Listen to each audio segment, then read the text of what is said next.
বায়ু দূষণ নিয়ে বাংলাদেশ কিন্তু খুব হাই রিস্ক একটা জোনে রয়েছে, সেই সম্পর্কে একটু জানবো।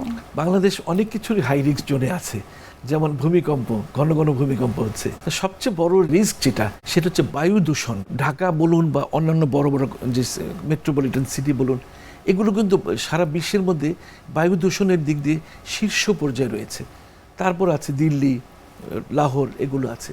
কিন্তু এই যে ছোট্ট একটি দেশ, ঠাইনাই ঠাইনাই ছোট সেতুরির মতো অবস্থা, মানে এত মানুষ গিজগিজ করছে, এগুলো কিন্তু এই বায়ু দূষণটা ম্যানমেড প্রবলেম।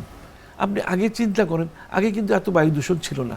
যত বেশি লোক সংখ্যা বাড়ছে, যত বেশি জনসংখ্যা বাড়ছে, বায়ু দূষণ তত বেশি বাড়ছে। এবং ঢাকার বাতাসকে আমি একটা গ্যাস চেম্বারের সঙ্গে তুলনা করি। ঢাকার বাতাসে যে আমেরিকান কোয়ালিটি ইন্ডেক্সের অনুযায়ী কিন্তু যে অনেক বেশি আমাদের বায়ু দূষণের অবস্থান।